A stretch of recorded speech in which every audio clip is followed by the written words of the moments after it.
Hello friends, welcome back to our channel. Friends, in today's lesson, in today's video, we will discuss about the result of NET JRF. Friends, जैसा कि आप सबको मालूम होगा कि NET JRF का result आ चुका है। आप सबको मालूम होगा कि इस साल जो हमारा NET JRF का एग्ज़ाम कंडक्ट हुआ NDA के द्वारा, फर्स्ट टाइम जो हुआ था पेपर लीक की वजह से पेपर कैंसिल हुआ, फिर दोबारा एग्ज़ाम हुआ। अब उस एग्ज़ाम का रिज़ल्ट हमारे सामने मौजूद है। लेकिन दोस्तों, रिज़ल्ट आने के बाद बहुत सारे स्टूडेंट्स को डाउट है कि रिज़ल्ट को हम कैसे समझे। उन स्टूडेंट्स को तो ये चीज़ क्लियर है जिन्होंने इस चीज़ को फेस किया, क्वालिफाई हुआ या ना हुआ। लेकिन ऐसे बहुत सारे स्टूडेंट्स हैं जिनका कमेंट्स भी मिल रहा है कि नेट JRF का रिज़ल्ट आया, उसमें तीसरा कैटेगरी है PhD ओनली, ये क्या चीज़ है। तो दोस्तों, हम इस चीज़ को डिस्कस करेंगे कि नेट JRF का रिज़ल्ट आया, इसमें 3 कैटेगरी है। पहला JRF, दूसरा नेट।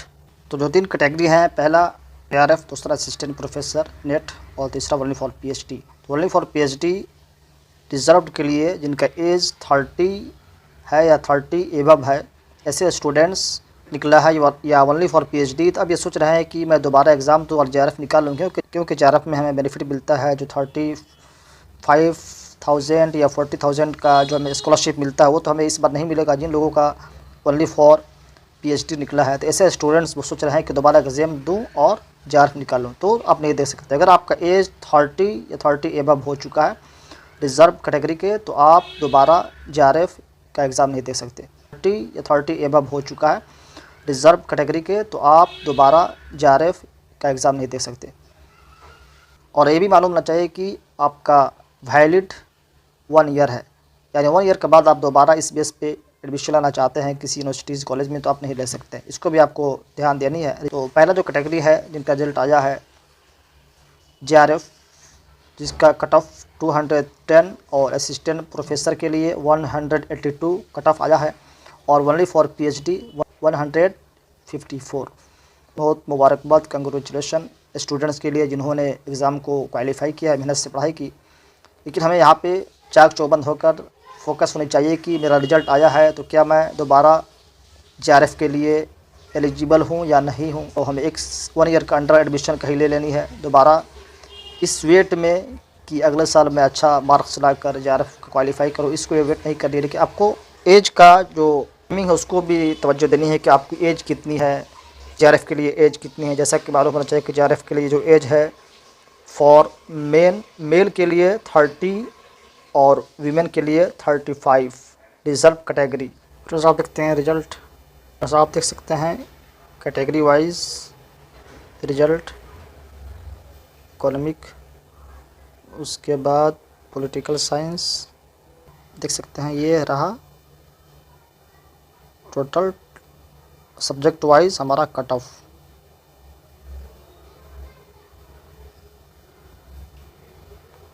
इकोनॉमिक का देख सकते हैं, और उसके बाद पॉलिटिकल साइंस का JRF के लिए आप देख सकते हैं यहाँ पे पॉलिटिकल साइंस 99.75, 96,334 नेट, और only for PhD 3.24 only for PhD। Only for PhD क्या है, इसको हम डिस्कस करेंगे। बहुत सारे स्टूडेंट्स को इसमें डाउट हो रहा है कि तीसरा जो कैटेगरी ओनली फॉर PhD आखिर ये क्या चीज़ है। वाइज कट ऑफ यहाँ देख सकते हैं। फिलॉसफी हो गया, इसको आप देख सकते हैं। Psychology, history, commerce, education, social work. तो subject wise cut off.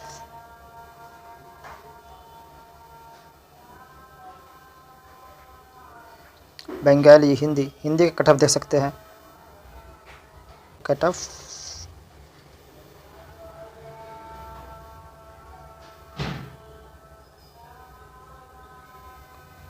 Hindi का unreserved 99.77 for JRF। NET assistant professor 97.32, only for PhD 86 point. Urdu का आप दे सकते हैं, उर्दू का for JRF 232 and assistant professor 208 and for PhD 180। Urdu का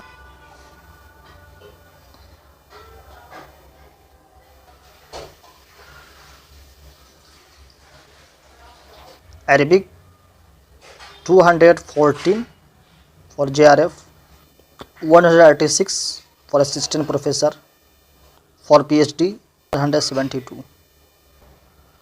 सब कैटेगरी वाइज, सब्जेक्ट वाइज, सब कैटेगरी वाइज, सब्जेक्ट वाइज आप देख सकते हैं कट ऑफ।